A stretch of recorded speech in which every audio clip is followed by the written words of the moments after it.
Wick, you said that you was over there at JT House back in the 90s. Oh, yeah, What the hell was you doing over there? Probably, I don't even know if he remember. I don't even know if he remember. We were dealing with, God damn it, they had a thing called the Galvin back then. It was like a... The Gavin. The Gavin. It was like a Jack the Rapper type of thing. Yes. Yeah. Yes. And at that particular time, this before we had gotten with Fully Loaded, we were with a girl. She was out of Frisco, I think. I think her name was Georgette. They had Power Records. Her and Leroy McMath. Mm-hmm. And so we came out there. They had a company out there. I can't quite remember where it was at, but I know they sent us to his crib. Mm-hmm. She was like, y'all gotta get with JT the Bigga Figga. Y'all gotta get with JT. Y'all gotta get with JT. And so at the time I was like, who in the hell is JT? And I learned very quickly how he ran motherfucker him, Mac Mall, Messy Mars. Yeah. Oh, yeah. I met all them through Georgette Willis. And when I went to his crib, he had like a condo. And he was like, man, y'all just stay here. Y'all just stay here. Y'all stay here. And we wound up kicking it. And I was a fan ever since.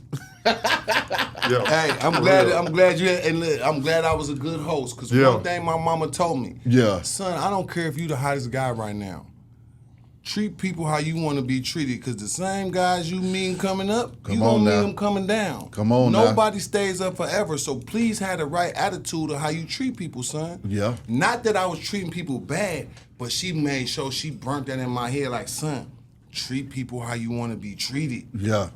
You know, especially since you are the man right now. Exactly. Treat them how you want to be treated, because you never know the person you step on today gonna be the same person you're gonna need some help from a year, 2 years from now. Big old facts. And the way you treat them now is how they gonna treat you later on. So exactly. I never forgot that. Yeah, they were big out there. All of them. They were huge. E-Ford, I had learned about him. But this guy here, yeah, I was just like, man, I was a fan ever since I left there. And every time I talk to somebody about you, I'd be like, I used to stay in his house. Come on, man. Come on, man. See that? I love showing Well, now, love. I knew when we was at the show someone right, because Wick don't get excited about seeing no damn body. When I pulled you to the side, Wick said, JT. Yeah. I said, nigga, you know this nigga. Yeah, we were love. He would hit us then. That nigga was in the game. They got boxes of CDs. We was like, that's the real being deal. Independent. Do you know I had Andre 3000 and them out there too? I had the good Tell us the story. Yeah. Listen. When they came in 94, because that's when they got their deal in 94, right? When did Players Club? That was probably around that time. Yeah, around They 96 came when to everything dropped. the same place. It was In a Minute Records barbecue. Mm-hmm. And they invite all artists because they had their own distributing company too. So I'm pretty sure LaFace Records was like, hey, y'all need to be at this barbecue.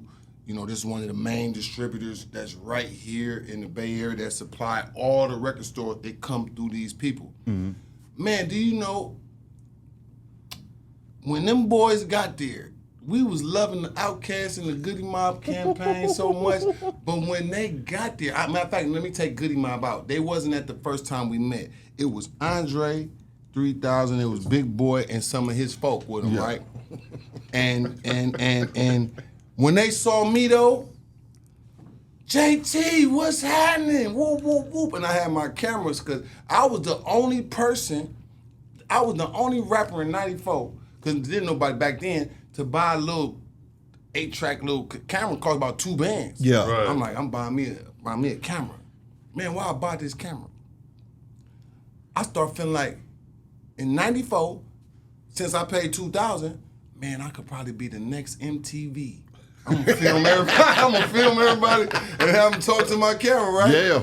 So I just never forget how them boys was like, man, we got your music in Atlanta and you know, man, we fucking with you. Yeah. Mm-hmm. So I just, that footage mean a lot to me because that's when we all was just trying to get on. We was all on our way. But they was signed to a major company and I was signed to myself. So I had to salute every rapper that ever came through the Bay because they heard my shit. Right. Because my music was there, but I dropped my shit off to a distributor who sent it everywhere. Right. I was no different than them.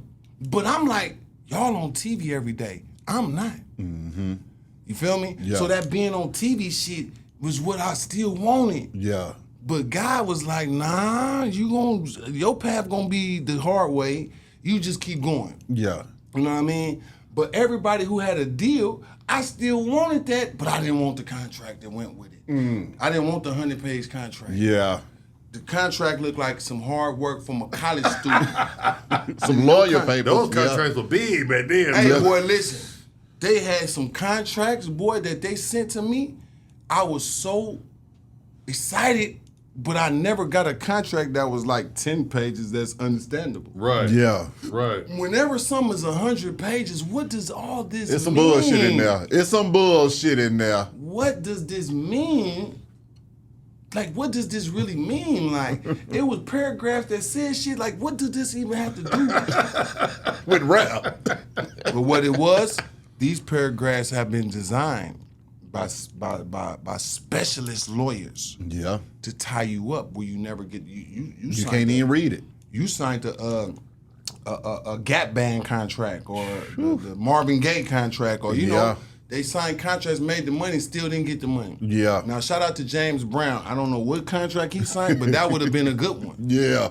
Because he started getting all his money. Exactly. But everybody didn't have the power that James Brown had. Yeah. Even if you was famous, it ain't nothing but horror stories through the industry all the way up to when you get to our generation in the early 90s is when you start hearing success stories of, man, such and such, you know, JT, shit. Yeah. Man, I done made me some good money. I ain't never had a job in my life. I never signed, I never even had a manager. I asked so many people to be my manager, and guess what they said? What? You know everything already. How I'm a manager? Right. And somebody say, Fig, a manager need to get somebody that don't know because that's what make a manager valuable because they supposed to go make shit happen and get their percentage. Yeah. But you already doing shows. You already know how to negotiate your terms and conditions. So why do you want a manager? I'm like, because I need help. Yeah. I could never find it in my whole 30-year career. I can't name one person that agreed to be my manager because they always would start putting something in the paperwork about they get paid off anything I do. I'm like, well, hold on. Yeah, we ain't Maybe got time I don't for that. need no manager. Yeah. Maybe Yeah, I we don't. ain't doing all that. We ain't doing Maybe I all don't need that. no manager then, bro. Because how you going to get paid off something I already got going on? Exactly. Right. Like, that's the part that I felt like the black managers, I'm like, bro, that's not right, bro. Yeah. Right. Now, if you discover me, develop me, and invest in me, right. then that makes Yeah. sense. Right. But if I got all this going, they say, that's why you can't get a manager. Nigga, it's your fault why you can't. Nobody told you to do everything yourself. I'm with you. You feel me?